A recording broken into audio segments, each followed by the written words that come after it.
Hello guys, welcome back to our channel. Already nationalism in ఇండియాలో first part చూసాం కదండి. So ఈ Khilafat moment అని అవనివ్వండి, లేదంటే స్వరాజ్ మూమెంట్ అవనివ్వండి, నాన్ కోఆపరేషన్ మూమెంట్ అవనివ్వండి, ఇలా ఏదైతే ఏమి ముస్లిమ్స్, హిందూస్ అందరూ కూడా ఒక స్వరాజ్ కోసం పోరాడాలి, ఖిలాఫత్ మూమెంట్ కోసం అని చెప్పి అందరూ కూడా ఏకమవడం జరిగింది. అయితే ఈ నాన్ కోఆపరేషన్ ఖిలాఫత్ మూమెంట్ అనేది జనవరి 1921లో బిగిన్ అయిందండి. చాలా సోషల్ గ్రూప్స్ ఇందులో పార్టిసిపేట్ చేశారు. ఒక్కొక్కరిది వాళ్ళ యాస్పిరేషన్ ఒక్కొక్కటి అనమాట. అందరూ కూడా ఈ కాల్ ఆఫ్ స్వరాజ్, స్వతంత్రం కోసం మొత్తం అందరూ కూడా రెస్పాండ్ అయ్యారనే చెప్పొచ్చు. బట్ ఒక్కొక్కరు ఒక్కొక్క రకంగా అయ్యారు.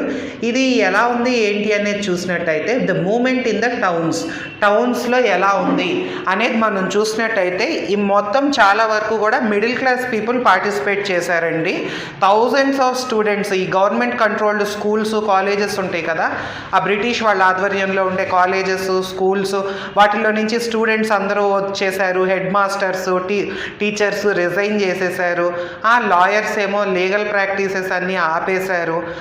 మొత్తం కౌన్సిల్ ఎలక్షన్స్ కూడా మొత్తం అన్ని చోట్ల బాయ్కాట్ చేశారండి, ఎక్సెప్ట్ మద్రాస్లో తప్ప. మద్రాస్లో ఏంటి అంటే అక్కడ the party of the non Brahmins party వాళ్ళు మాత్రం ఈ కొంచెం పవర్ రావాలి మన చేతుల్లోకి అని అంటే ఈ రకంగానే వస్తుంది అని చెప్పి మద్రాస్ ఒక్క చోట మాత్రం ఆగింది. అయితే ఈ నాన్ కోఆపరేషన్ ఎలా చేశారు అని అంటే ఫారెన్ గూడ్స్ అన్నిటినీ ఆపేశారు. లిక్కర్ షాప్స్ని పికెట్ చేశారు, అంటే అడ్డుపడిపోయారు లిక్కర్ షాప్స్కి. లిక్కర్ అమ్మడం కొనుక్కోవడం లేకుండా ఫారెన్ క్లాత్ని బర్న్ చేశారు. నెక్స్ట్ ఫారెన్ క్లాత్ అనేది 1921కి 22కి ఆల్మోస్ట్ 102 crore వరకు ఉండేది 57 crore పడిపోయింది. అంటే యూసేజ్ అనేది ఆపేశారు. చాలా ప్లేసెస్లో ట్రేడర్స్, మర్చెంట్స్ ఈ ఫారెన్ గూడ్స్, ఫారెన్ ట్రేడ్ని ఆపేశారు. సో ఈ బాయ్కాట్ మూమెంట్ అనేది బాగా స్ప్రెడ్ అయింది.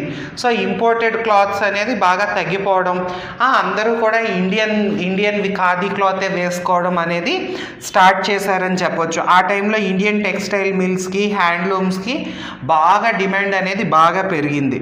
బట్ ఈ మూమెంట్ అనేది నిదానంగా స్లో డౌన్ అయిందనే చెప్పాలి. ఎందుకంటే ఖాదీ క్లాత్ అనేది ఈ మిల్ క్లాత్ వాట్ ఎవర్ ఆ ఇంపోర్టెడ్ క్లాత్తో పోల్చితే ఖాదీ క్లాత్ అనేది కొంచెం కాస్ట్లీ అనే చెప్పొచ్చు. బట్ పేదవాళ్ళు ఉంటారు కదా, వాళ్ళు ఖాదీ క్లాత్ని ఎఫోర్డ్ చేసే అంత మనీ లేదు. సో అలాంటప్పుడు ఎంతకాలం అని చెప్పి ఖాదీ క్లాత్ మీద డిపెండ్ అయ్యి ఈ మిల్ క్లాత్ని బాయ్కాట్ చేయగలరు. సో అదొక రీజను. ఇంకొకటి, ఈ బ్రిటిష్ ఇన్స్టిట్యూషన్స్ అన్నిటి నుంచి స్టూడెంట్స్ వీళ్ళందరూ, హెడ్ మాస్టర్స్, టీచర్స్ అందరూ బయటకు వచ్చేసారు. బయటకు వచ్చేయడం బాగానే ఉంది. మరి వాళ్ళు బయటకు వచ్చినప్పుడు ఆల్టర్నేటివ్ మన ఎడ్యుకేషనల్, మన ఇండియన్వి ఏవో ఒకటి ఉండాలి. బట్ మనవి రావడానికి అనేది it is a very slow process. కాబట్టి మళ్ళీ వాళ్ళకి ఇంకా దిక్కు తోచని స్థితిలో మళ్ళీ కొంతమంది బ్యాక్కి వెళ్ళిపోయారు. లాయర్స్ కూడా ఇంకా వాళ్ళ జీవనాధారం, వాళ్ళ వృత్తి అనేది చేసుకోవడం తప్పదు కాబట్టి మళ్ళీ వాళ్ళు మళ్ళీ వాళ్ళ గవర్నమెంట్ కోర్ట్స్కి మళ్ళీ బ్యాక్కి వెళ్ళిపోయారు అని చెప్పొచ్చు. ఇప్పుడు rebellion in the country side అంటే విలేజెస్ అండి. ఈ విలేజెస్, ట్రైబల్ ఏరియాస్, వీటిల్లో ఈ ఎఫెక్ట్ అనేది ఎలా ఉంది మనం చూసినట్టయితే ఈ సిటీస్ నుంచి ఈ నాన్ కోఆపరేషన్ మూమెంట్ అనేది విలేజెస్కి కూడా స్ప్రెడ్ అయిందండి. అది స్ప్రెడ్ అవడంతో పీజెంట్స్, ట్రైబల్స్ కూడా వాళ్ళు డిఫరెంట్ పార్ట్స్లో డెవలప్ అవుతూ ఉన్నారు వార్కి. India in the years after the war జరిగిన తర్వాత. అయితే అవధ్లో జరిగిన సిచ్యువేషన్స్ చూసినట్టయితే బాబా రామచంద్ర, ఆయన ఒక సన్యాసి అండి. బాబా రామచంద్ర లీడ్ చేసేవాడు ఆ ఫార్మర్స్ గ్రూప్ అందరినీ కూడా. అయితే వాళ్ళు చేసిన మూమెంట్ అనేది తాలూక్దార్స్, ఈ ల్యాండ్ లార్డ్స్ వీళ్ళందరిపైన కూడా హై రెంట్స్, ఎక్కువ ట్యాక్స్లు తీసుకోవడం, నెక్స్ట్ జనాల్ని బలవంతంగా పని చేయించుకోవడం, అండ్ ఏది కూడా పని చేయించుకొని దానికి సరిపడా పేమెంట్ అనేది ఇవ్వకపోవడం, అండ్ వాళ్ళ టైమింగ్కి టెనెంట్స్గా వాళ్ళు ల్యాండ్ పైన ఉన్నందుకు వాళ్ళకి ఒక ఫిక్స్డ్ టెన్యూర్ అనేది లేకపోవడం, అండ్ లీజ్డ్ ల్యాండ్ పైన రైట్ అనేది లేకపోవడం, ఇవన్నిటిపైన కూడా వాళ్ళు డిమాండ్ చేసేవాళ్ళు. రెవెన్యూ తగ్గించాలి, నెక్స్ట్ ఈ బెగ్గర్ అనేది అబాలిష్ చేయాలి. బెగ్గర్ అంటే బలవంతంగా పని చేయించుకోవడం అనేది. అండ్ ఈ అప్రెసివ్ ల్యాండ్ లార్డ్స్, బలవంతంగా ఈ అణగదొక్కేసే విధంగా ఏ ల్యాండ్ లార్డ్స్ పాలసీస్ వీళ్ళు ఎలా అయితే ఉన్నారో వీళ్ళందరినీ కూడా అపోజ్ చేసేవాళ్ళు అనమాట. చాలా ప్లేసెస్లో అయితే నాయి ధోబీ బంద్స్ చేశారు. అంటే ఈ బార్బర్స్, వాషర్మ్యాన్స్ కూడా వాళ్ళ సర్వీసెస్, ఈ ల్యాండ్ లార్డ్స్కి వాళ్ళ సర్వీసెస్ ఆపేసి వాళ్ళు కూడా బంద్ చేశారనమాట. అయితే జూన్ 1920లో జవహర్లాల్ నెహ్రూ ఈ విలేజెస్ మొత్తం, అవధ్లో ఈ విలేజెస్ మొత్తం కూడా వెళ్ళి అక్కడ అందరితో మాట్లాడి వాళ్ళ ప్రాబ్లమ్స్ ఏంటో తెలుసుకున్నాడు. అయితే అక్టోబర్ వచ్చేటప్పటికి ఔద్ కిసాన్ సభ అని పెట్టారనమాట సభలు. దానికి హెడెడ్గా జవహర్లాల్ నెహ్రూ ఉన్నాడు, ఇంకా బాబా రామచంద్ర, ఇంకా కొంతమంది. ఒక నెల అయ్యేసరికి అవి 300 బ్రాంచెస్, చుట్టుపక్కల విలేజెస్ అన్నిటిలో 300 బ్రాంచెస్ పెట్టారనమాట. సో ఈ నాన్ కోఆపరేషన్ మూమెంట్ ఎప్పుడైతే బిగిన్ అయిందో ఆ ఫాలోయింగ్ ఇయర్లోనే కాంగ్రెస్ వాళ్ళు ఈ అవధ్ పీజెంట్ స్ట్రగుల్, అవధ్లో ఈ ఫార్మర్ స్ట్రగుల్ని కూడా కంబైన్ చేద్దాము ఈ కాంగ్రెస్ లీడర్షిప్ కింద అనుకున్నారు. బట్ ఆ పీజెంట్ మూమెంట్ అనేది కొంచెం అన్హ్యాపీ అనే చెప్పాలి. ఎందుకంటే నాన్ వైలెన్స్, శాంతియుతంగా వెళ్ళాలి అన్నది వీళ్ళకి అర్థం కాలేదు. ఈ తాలూక్దార్స్, మర్చెంట్స్ ఇళ్ళని అటాక్ చేయడం, బజార్లన్నీ లూట్ చేయడం, ధాన్యపు వాటెవర్ భాండాగారాలన్నీ కూడా తగలబెట్టేయడం, ఇలా అంతా చేశారు. ఈ మెనీ ప్లేసెస్లో లోకల్ లీడర్స్ ఎలా చెప్పారంటే గాంధీ ట్యాక్సెస్ కట్టొద్దు అన్నాడు, ల్యాండ్ అనేది రీడిస్ట్రిబ్యూట్ చేయమన్నారు, పేదవాళ్ళకి ల్యాండ్ అనేది పనిచేయమన్నారు అని చెప్పి ఆయన శాంతియుతంగా ఇది మనం సాధించుకోవాలి అని చెప్పింది వాళ్ళకి వేరే రకంగా అర్థమయ్యి అది జనాలకి అలా చెప్పడం వల్ల వాళ్ళు ఇంకా మహాత్మా గాంధీ ఇదే చేయమన్నాడేమో అని చెప్పి వాళ్ళ ఇష్టం వచ్చినట్టు అలా చేశారనమాట. ఈవెన్ ట్రైబల్ పీజెంట్స్ ఈ మహాత్మా గాంధీ ఏదైతే అన్నాడో ఈ స్వరాజ్ అన్నదాన్ని వేరే రకంగా అర్థం చేసుకున్నారు అని చెప్పొచ్చు. మన ఆంధ్రప్రదేశ్లో గూడెం హిల్స్లో జరిగింది చూసినట్టయితే ఒక గొరెల్లా మూమెంట్ లాగా 1920స్లో చేశారనమాట. అంటే గుంపులుగా వెళ్ళి అటాక్ చేయడం అనమాట. అది కాంగ్రెస్లో ఈ మహాత్మా గాంధీ అవనివ్వండి, మిగతా ఎవరో కూడా దానికి అంగీకరించలేదు.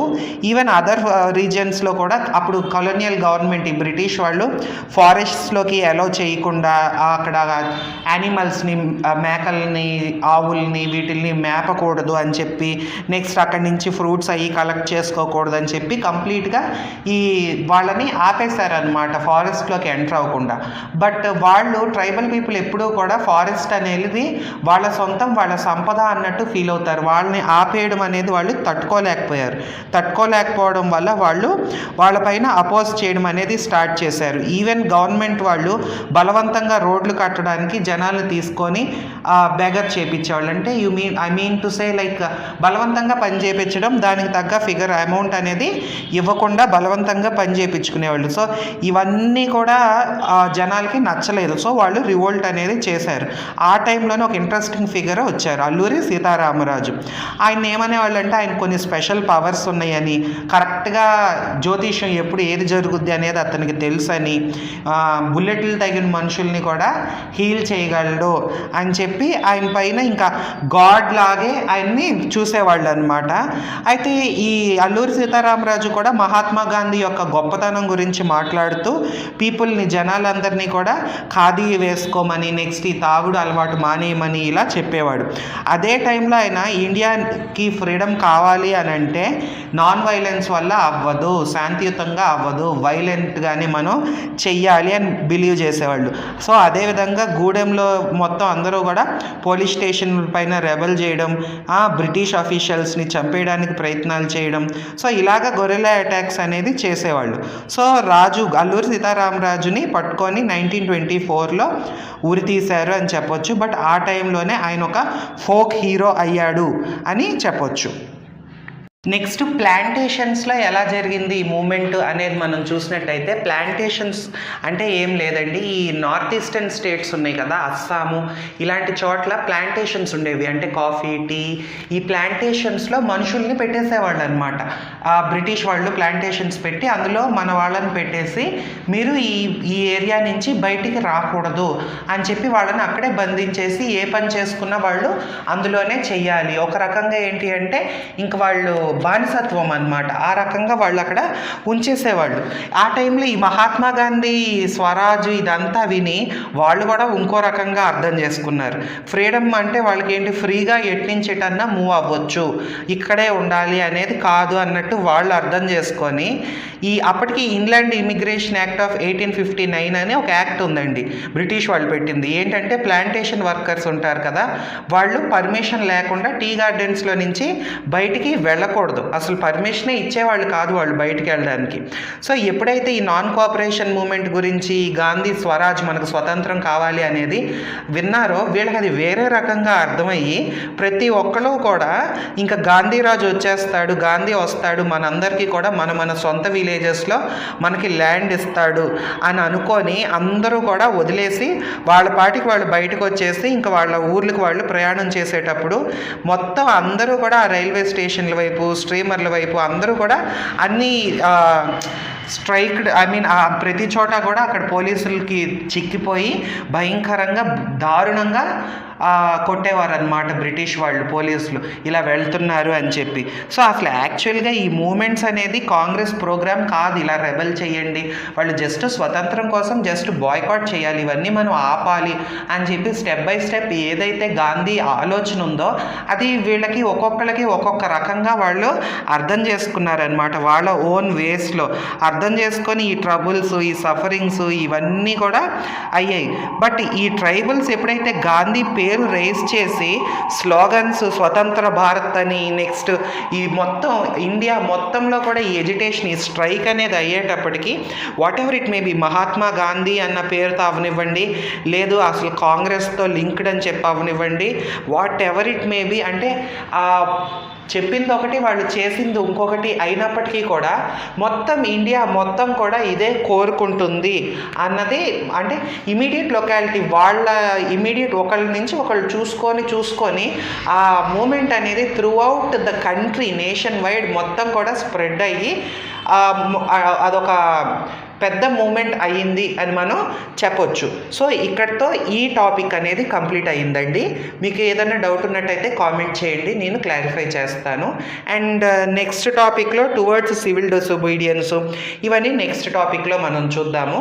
చెప్పిన టాపిక్ చెప్పినట్టు నేను ఒకసారి టెక్స్ట్ బుక్లో మీరు చదువుకోండి. ఏదైనా డౌట్ ఉన్నట్టయితే తప్పకుండా కామెంట్ చేయండి, ఆలోచించొద్దు. చిన్న డౌట్ అనుకుంటారా పెద్ద డౌట్ అనుకుంటారా అని ఆలోచించొద్దు. ఎందుకంటే ఇక్కడ ఇప్పుడు మీ క్లాస్ రూమ్లో మీరు అడగలేరండి, ఎందుకంటే అందరూ ఏమనుకుంటారో, ఫ్రెండ్స్ ఏమనుకుంటారో, ఇది సిల్లీ డౌట్ కదా అన్న ఒక ఫీలింగ్ అనేది ఉంటుంది. కానీ ఇక్కడ మీ ఫేస్ కనపడదు, మీరు ఎవరికి తెలియదు, జస్ట్ ఒక కామెంట్ పెట్టారనుకోండి, ఖచ్చితంగా నేను రిప్లై అనేది ఇస్తాను. సో చిన్న డౌటా పెద్ద డౌటా అని ఫీల్ అవ్వడానికి లేదు, జస్ట్ మనకి తెలియదు, ఒప్పుకోవాలి, మనం నేర్చుకోవాలి. కాబట్టి ఏ చిన్న డౌట్ అన్నా కామెంట్ చేయండి, నేను ఓపిక్గా క్లారిఫై చేస్తాను. అండ్ నచ్చినట్టయితే తప్పకుండా లైక్ చేయండి అండ్ మీ ఫ్రెండ్స్తో షేర్ చేయండి. ఎంత ఎక్కువ మందికి షేర్ చేస్తే మన ఛానల్ అంత ఫాస్ట్గా గ్రో అవుద్దండి. ఛానల్ గ్రోత్ బాగుంది అని అనుకుంటే నేను ఛానల్ పైన టైం అనేది ఎక్కువ స్పెండ్ చేయడానికి ఒక స్కోప్ అనేది దొరుకుతుంది. So I hope you'll support me more like this. Thank you for watching and happy learning.